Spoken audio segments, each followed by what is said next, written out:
9월 10일 말씀으로 여는 하루.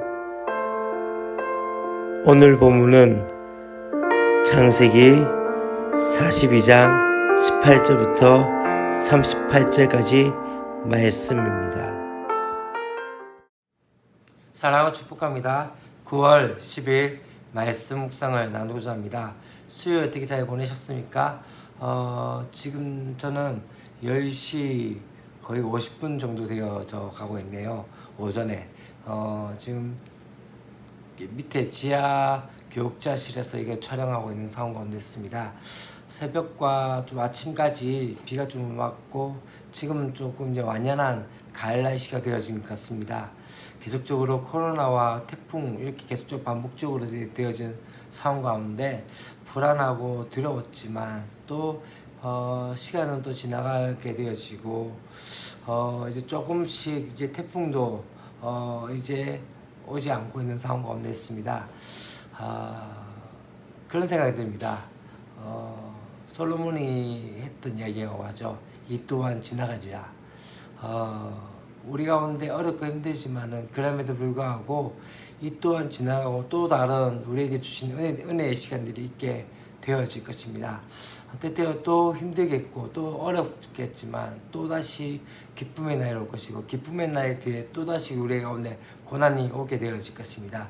그 모든 것들이 우리를 연단하고 우리를 다시 한번 새롭게 세우게 될 은혜임을 다시 한번 바라보면서 그렇게 지냈으면 좋겠습니다. 요즘 이제 또 제가 좀 읽고 있는 책들이 교회에 관한 책들이 많이 읽고 있습니다. 그래서 이번에는 교회를 사랑합니다. 조영미 목사님의 책인데 이 책에서 그런 이야기를 합니다. 여러분은 기독교 뭐라고 생각하십니까? 누가 그리스도인일까요? 라고 이야기하면서 두 가지 이야기합니다. 어떤 사람들은 기독교의 어떠한 특정한 사상에 동의하면 그리스도인이 될 수 있다고 생각합니다. 다시 말하면 이것이 어떤 이야기입니까? 성경의 모험을 믿고 또한 그리스도가 유일한 구속주라는 주장을 믿고 동의하고 삼위일체를 믿고 몸의 부활을 믿고 또 기독교에 대한 많은 주장들을 믿을 때 그렇기 때문에 나는 기독교인입니다. 그리스도인이라고 이야기할 때가 있습니다. 주로 이성적인 그런 교육을 많이 받는 사람들에게 그런 경향이 있다는 것이죠. 또 어떤 사람들은 기독교가 가르치는 그 삶의 방식대로 살면 그리스도인이 될 수 있다라고 생각을 하게 되어진 것이죠. 그건 어떤 이야기입니까? 술, 담배 끊고 주의 성수하고 또한 수입의 일부를 헌금하고 또 가정에 충실하게 생각하면 다시 말하면 삶의 변화가 있게 되어지면 그렇게 되어지면은 그리스도인이 될 수 있다라고 생각하는 경우들이 있습니다. 둘 다 완전히 틀린 생각은 아니라고 이 책은 이야기합니다. 그러면서 한 가지 더 중요한 것이 그리스도인의 여부를 결정하는데 이 두 가지보다 더 중요한 기준이 있다는데 그것은 바로 예수님과의 인격적인 관계를 맺고 있는가라는 것입니다. 기독교의 핵심은 예수님과의 관계에 있습니다. 예수님 빠진 기독교는 기독교가 아닙니다. 라고 이야기하면서 수많은 이야기들을 좀 하게 되어집니다. 참 중요한 것이 이것이 아닌가라는 생각이 되었습니다. 우리 가운데 신앙생활을 하게 되어지면서 조금씩 잊혀져 가는 것 중에 하나는 어쩌면은 신앙의 경건의 모양과 경건의 훈련들은 되어지고 있는 것 같습니다. 또 새벽에도 기도하고 또 헌금을 하고 또 주를 위해서 수많은 열심들을 하지만은 다시 한번 우리 가운데 묻고자 하는 것은 주님을 사랑하는가 라는 질문입니다.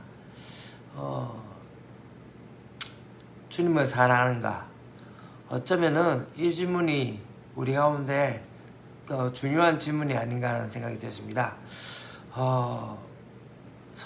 말씀을 많이 보고 또 설교를 준비하고 또 적어도 예배를 수십 번의 예배를 들어지고 또 수십 번 또 사람들과 만나면서 그들을 한 사람 한 사람 새로 가는 그 이들을 감당한다 하더라도 진짜 중요한 것은 주님과의 관계가 올바르게 되어져 있는가, 내 삶 가운데 주님보다 다른 것을 더 사랑하고 있는 것은 있지 않는가.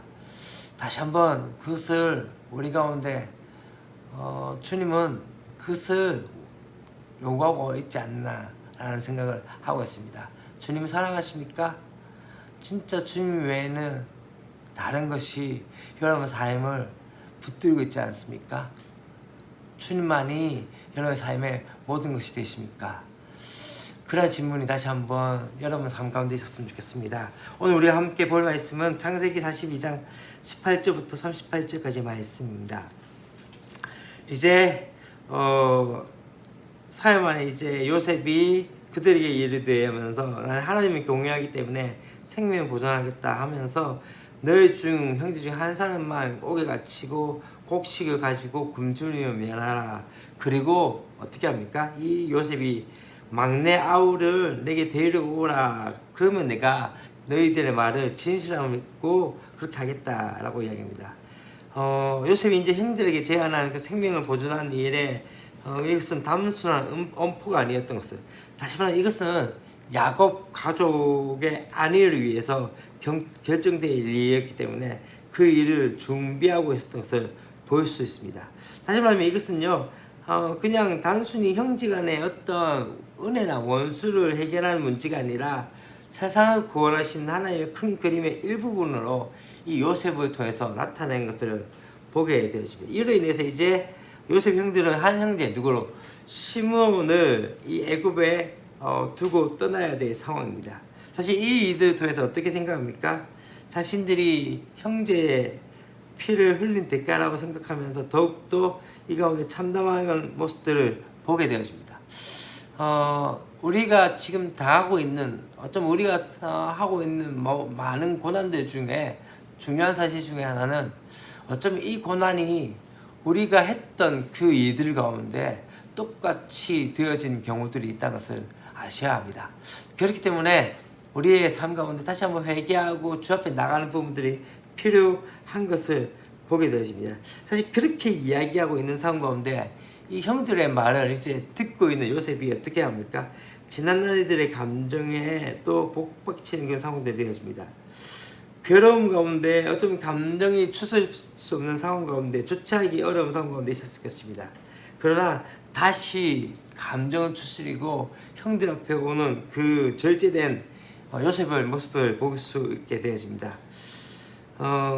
지금 형들인 뉘우칠 말들은 어쩌면은 볼모 잡힌 그 시므온을 책임지는 뉘우치는 행동으로 보여주길 바라는 상황이었죠. 어쩌면 지금 이런 상황들을 통해서 이제 어떻게 되십니까? 그들은 이제 야곱의 집에 가게 되어지고 이런 모든 상황들을 보고 하게 되어진 것들이 29절부터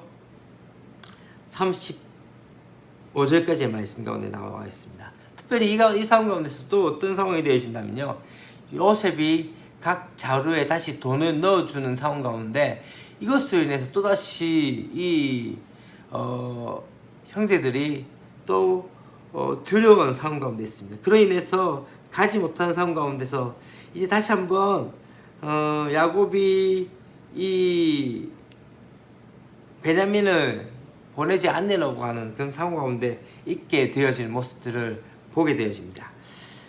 그때 루벤이 이제 자기 아들 2명을 어떻게 합니까? 2명이 있으니까는 차라리 이 베냐민을 데려오지 못하면 내 2 아들을 죽여 달라고까지 이야기하지만은 그런 가운데서 다시 한번 야곱은 여전히 한 아들 베냐민을 편애하는 그 상황 가운데 있는 것들을 바라보게 되어지죠. 어쩌면은 이런 모든 상황들이 회복을 위한 하나의 과정들이라는 것을 보셔야 됩니다. 어쩌면 우리 가운데 바로 회복되어지지 않는 것들을 아셔야 합니다. 우리 가운데 있는 상처들이, 또 우리 가운데 있는 많은 어려운 일들이 그냥 그렇게 대충 덮어서 되어진 것이 아니라 분명한 것은 그것을 드러내어야 하며, 또한 그 모든 드러냄 가운데서 하나님의 은혜가 부어져야 함을 바라볼 수 있습니다. 사실 첫 번째 야곱의 편애로 말미암아 되어졌던 것이 무엇입니까? 요셉을 잃어버리는 상황이 되어졌던 것이고, 그로 인해서 끝나지 않았던 그 편에는 베냐민에게 갔던 것이고, 이 베냐민을 이제 애굽으로 데려가겠다는 그 상황 가운데서 이 상처 또한 또 드러나게 되어졌던 것이고, 또한 10명의 형들이 이 요셉을 팔았던 그 상황들에 대해서 오늘 시므온을 이제 놔두고 오는 그 모든 상황 가운데서 이 모든 것들이 요셉에 대한 이들로 되어졌던 것이라고 생각하면서 그들이 아파하는 그 모습들을 보게 되었습니다. 그런 인해서 이제는 어떻게 됩니까? 천천히 하나씩 고쳐지고 회복되어질 모습을 볼 수 있는 상황뿐만 아니라 또다시 한 가지 더 중요한 사실은요, 이러한 상황 가운데서 하나님의 계획들은 계속적으로 진행되었던 것이죠. 야곱의 가족들을 살릴 뿐만 아니라 하나님의 나라의 백성들의 역사들을 다시 한번 만들어가는 그 은혜들이 있게 되어진 것입니다. 상처 또한 우리 가운데 있는 어려움들, 고난들, 상처로 말미암아 되어진 고난들은 어쩌면은 치유의 한 과정이라는 것을 바라보면서 그렇게 또 한날을 보셔야 되지 않을까요? 어쩌면 여러분 삶 가운데 지금 오고 있는 많은 힘들고 어려운 상황들이 있습니까? 회복을 위한 하나의 과정인 것을 바라보면서 하나님께서 어떻게 회복하실 것인지에 대한 그런 믿음을 가지고 한날을 살아갈 수 있는 저와 여러분이 되었으면 좋겠습니다. 기도하겠습니다. 하나님 아버지 감사합니다.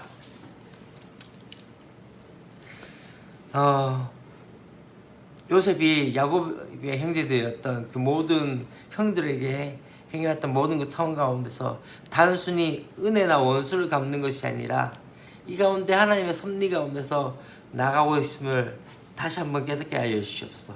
어쩌면은 감정에 폭받쳐서 그냥 그렇게 살 수 있는 상황이었지만은 어쩌면 이러한 과정들을 통해서 그들 안에 있었던 모든 죄악들과 아픔들과 상처들이 드러날 수 있었던 것이고, 또한 야곱 또한 자신이 요셉을 편애했던 것에서 끝나지 않고 지금 또 베냐민을 편애하는 그 상황 가운데서 또다시 베냐민을 잃을 수도 있다는 그 상황 가운데서 그의 또한 상처가 드러나고 있는 것들을 바라봅니다.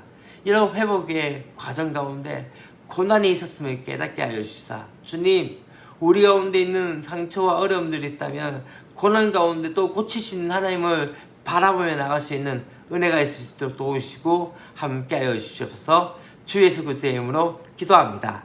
아멘.